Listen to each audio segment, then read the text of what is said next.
अस्तिका अस्तिका अस्तिका महत्वाचं बोलायचंय तुझ्याशी.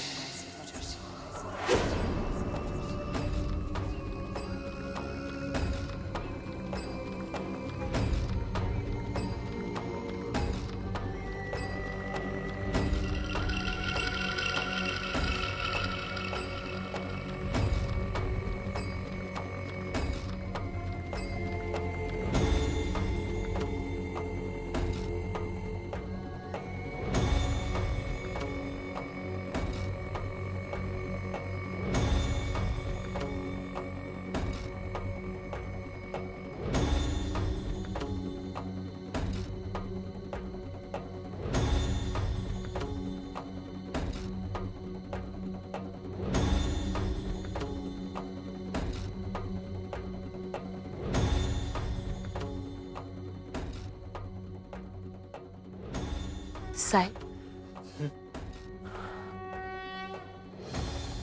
काय झालं? नाही काही नाही विचारायचं होतं देवघरात जाऊ का? आत्ता? हो थोडं अस्वस्थ वाटत होतं मला. म्हटलं देवी आई समोर जाऊन थोडा वेळ बसले की बरं वाटेल. चल मी पण येतो तुझ्या बरोबर. नाही नको तुम्ही आराम करा ना झोपा. नाही तर नाही तू असं एकटीने नाही जायचं. चल साहेब तुम्ही म्हणाला होतात ना उद्या तुमची एक महत्त्वाची ऑनलाईन मीटिंग आहे मग आराम करा ना. नेत्रा तू एकटीने नाही जायचंस. बरं ठीक आहे नाही जात मी. तुम्ही आराम करा.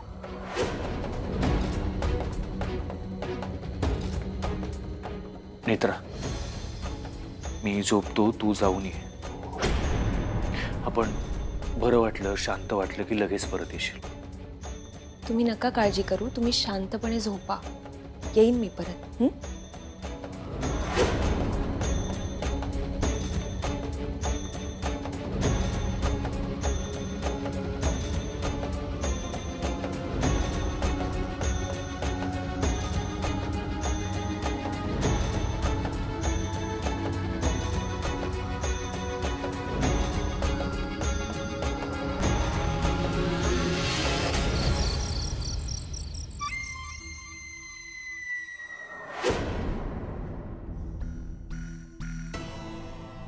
सुषेण जागा आहे.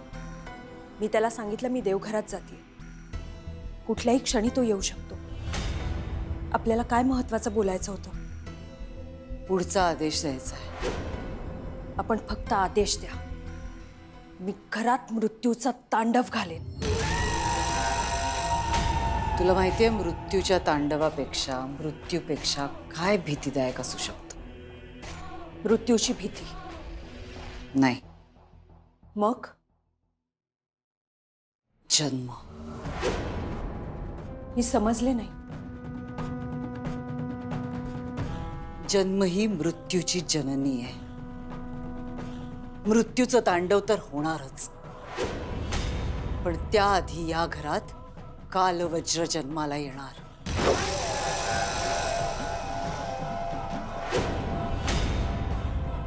कालवज्र.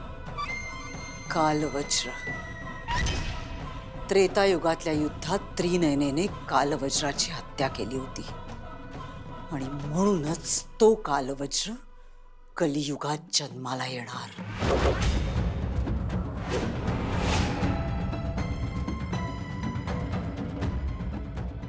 आणि तो कालवज्र तुझ्या पोटी जन्माला येणार.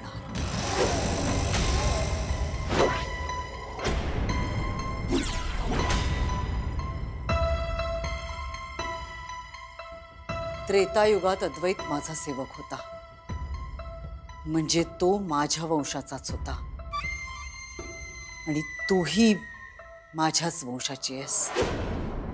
त्यामुळे तुमच्या दोघांच्या संबंधातून एक बाळ जन्माला येईल. ते बाळ असेल कालवज्र.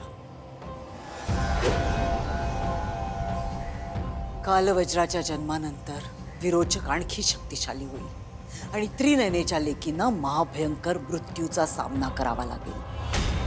पण विरोचक आहे कसं शक्य आहे? अद्वैत म्हणजे त्रेतायुगातला सुषेण. आणि मला सुषेणचा सूड घ्यायचा आहे.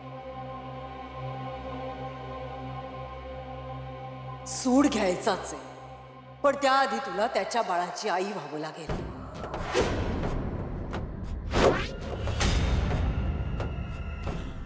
माझा आदेश लक्षात आला? या घरातल्या प्रत्येकाला तडफडवून तडफडवून मारायचंय. अद्वैतला सुद्धा मारायचंय. पण त्याआधी आपला वंश या कलियुगात वाढेल अशी व्यवस्था करायची. आणि त्यासाठी ही योग्य संधी आहे.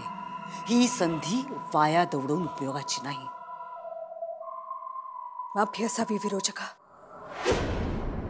पण माझ्याकडून हे शक्य नाही. त्रेतायुगात ज्यांनी माझ्या दुर्मतची हत्या केली त्याच्याबरोबर हे शक्य नाही. कलियुगात जर युद्ध जिंकायचं असेल तर तुला माझा आदेश पाळावाच लागेल. सूड घेण्याची संधी मिळेलच तुला, पण सूड घेण्यापेक्षा कलियुगातलं हे युद्ध जिंकणं जास्त महत्वाचं आहे. आणि युद्ध जिंकण्यासाठी फक्त शक्तीचा वापर करून नाही चालत. बुद्धीचा वापर करावा लागतो, युक्तीचा वापर करावा लागतो. आत्ता काय घडतंय त्यापेक्षा पुढे काय घडणार आहे आणि आपल्याला काय घडवायचंय याचा विचार करणं जास्त महत्वाचं ठरतं. अशी युद्ध जिंकायची असतील तर तुझ्यासारख्या निष्ठावंत सेवकांशिवाय नाही जिंकता येत. त्रेतायुगात सुषेणने त्रिनयनेला साथ दिली, मला दगा दिला आणि म्हणूनच त्रेतायुगातल्या युद्धात आपल्याला हार पत्करावी लागली. पण कलियुगातलं युद्ध जिंकायचं असेल तर तुला माझा आदेश पाळावाच लागेल. तुझ्या मदतीशिवाय कलियुगातलं हे युद्ध हा विरोचक नाही जिंकू शकत.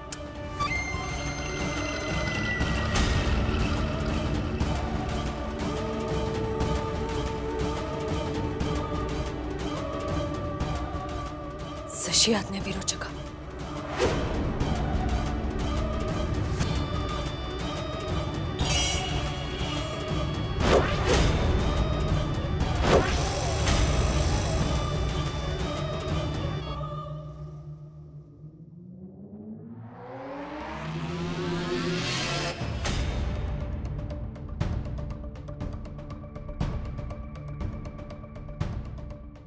अडीच वाजले. नेत्रा कशी आली नाही अजून?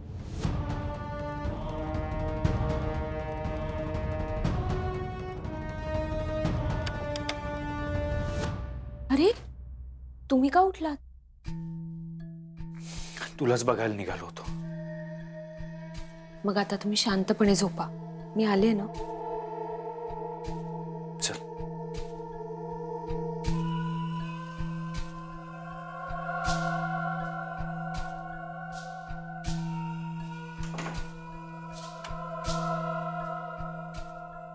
चल. हो.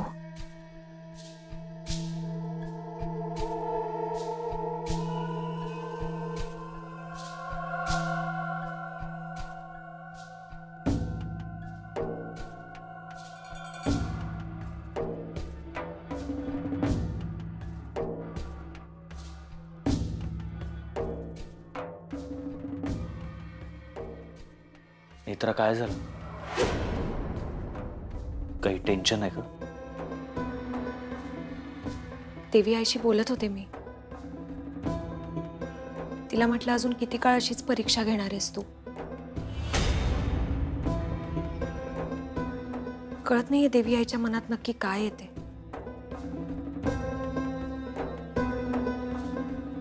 नेत्रा, देवी आई जे काही करते ते आपल्या चांगल्यासाठीच करते असं तूच म्हणतेस ना. आता तूच का अशी खचून जातेस? बरोबर आहे तुमचं, पण हेच अजून किती काळ सुरू राहणार आहे असा विचार येतो मनात. नेत्रा, सगळं नीट होणार आहे. देवी आई आपल्या पाठीशी आणि आपण सगळे एकत्र आहोत.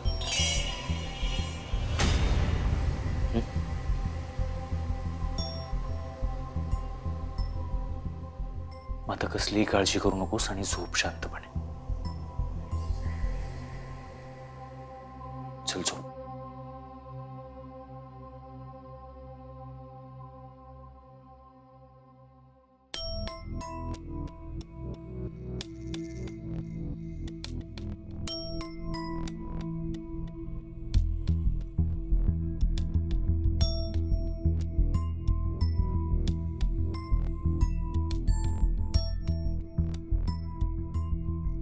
मृत्यूचं तांडव तर होणारच, पण त्याआधी या घरात कालवज्र जन्माला येणार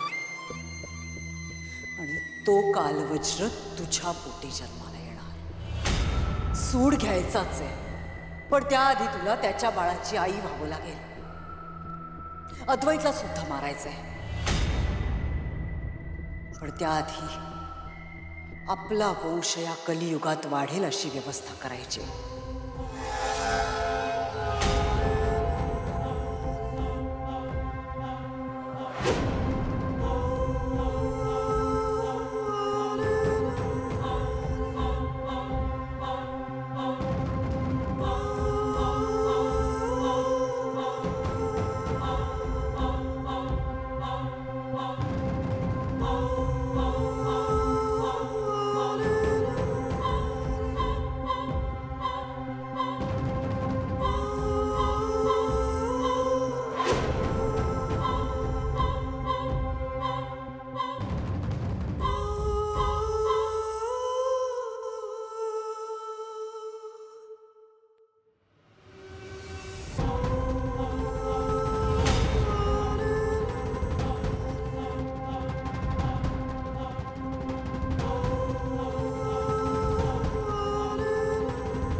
मला माफ कर नेत्र.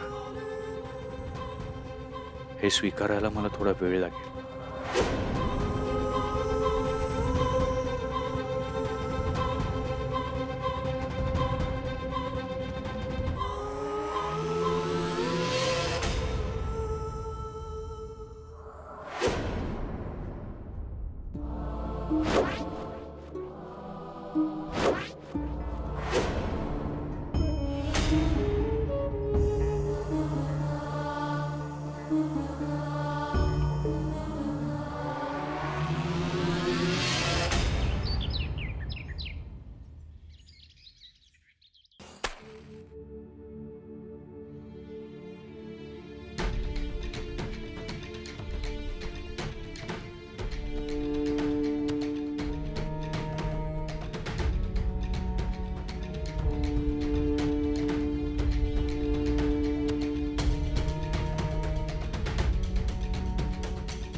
त्या मला बोलाव ना.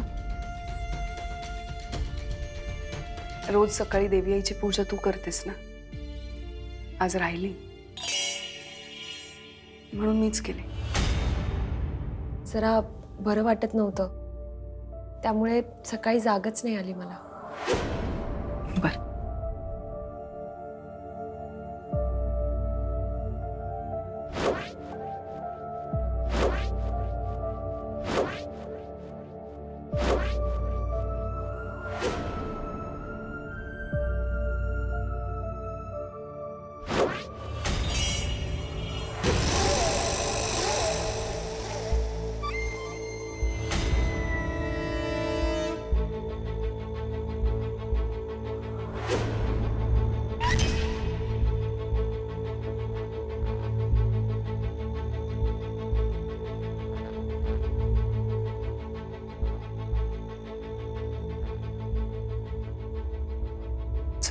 बसा बसा बसा.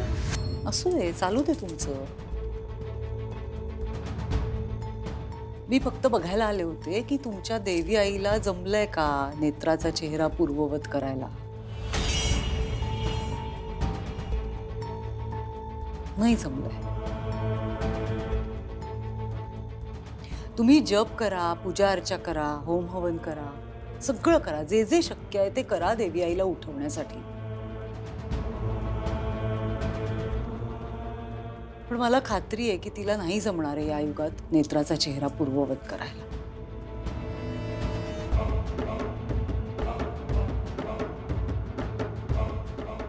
तुला हवाय का तुझ्या आईचा चेहरा?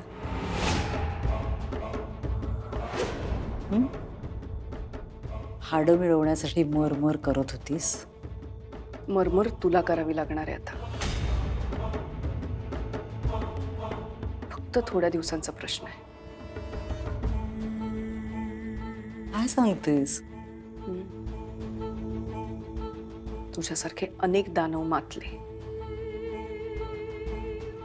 पण देवी आईने प्रत्येक दुष्ट शक्तीला संपवलं. ह्याच देवी आईने तुझाही शेवट लिहिलाय. उत्तम. तिलाच पाठवा माझ्याबरोबर लढायला. कधीपासून मी तेच सांगतेय. तिच्या या लेचापेच्या लेकींना नाही शक्य. तुम्हाला तर मारणारच आहे मी. फक्त थोडा अवधी देते. 9 महिने. ज्या दिवशी 9 महिने पूर्ण होतील त्या दिवशी मारणार तुम्हाला दोघे नाही.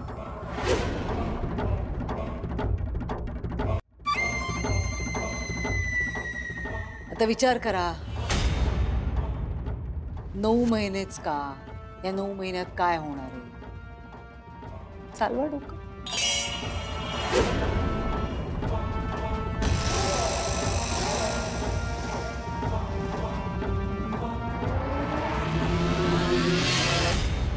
नऊ महिने? आता हे 9 महिन्यांचं काय प्रकरण? 9 आकड्याचा ग्रंथात किंवा पंचपिटिकेतल्या 3 पेट्यांमध्ये कुठेही उल्लेख नाही. नेत्र, तुला काही आठवतंय? नाही आत्या. पण पंचपिटिकेतल्या 4थ्या पेटीत उल्लेख असेल.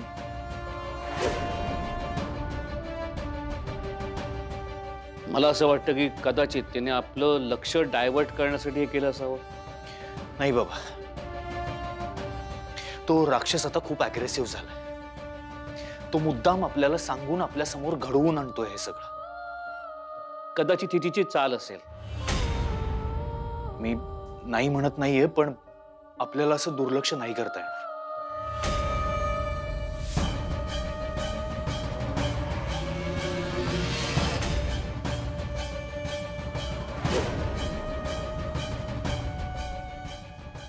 तर काय झालं? अशी शांत काय आहेस तू? नाही साहेब, त्याच विचारात आहे. ती असं का बोलली ह्याचाच विचार चालू आहे. ती बोलली आहे म्हणजे त्याचा नक्की काही ना काहीतरी अर्थ असणार आहे जो आपल्याला शोधायचा आहे. या गोष्टीच्या मुळाशी गेलं तर कदाचित आपल्याला मार्ग सापडेल. मला असं वाटतं तू मामांशी बोलावंस. आबांशी बोलून काही उपयोग होईल असं नाही वाटत मला आत्या. तसं नसतं. कधी कधी एखाद्याशी बोलताना आपल्याला एखादा छोटा धागा सापडतो आणि त्यामुळे पुढे जायला मदत होते.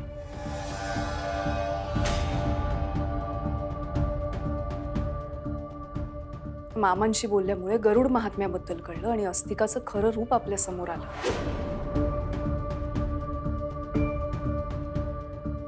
ठीक आहे, मी बघते.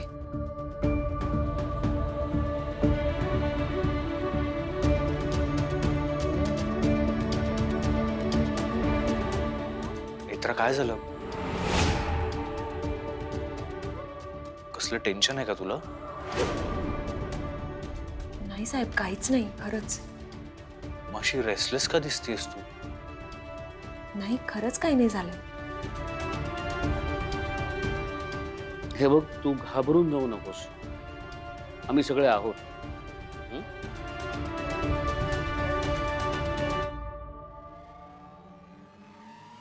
चल, मला निघायला ऑफिसला जायचंय.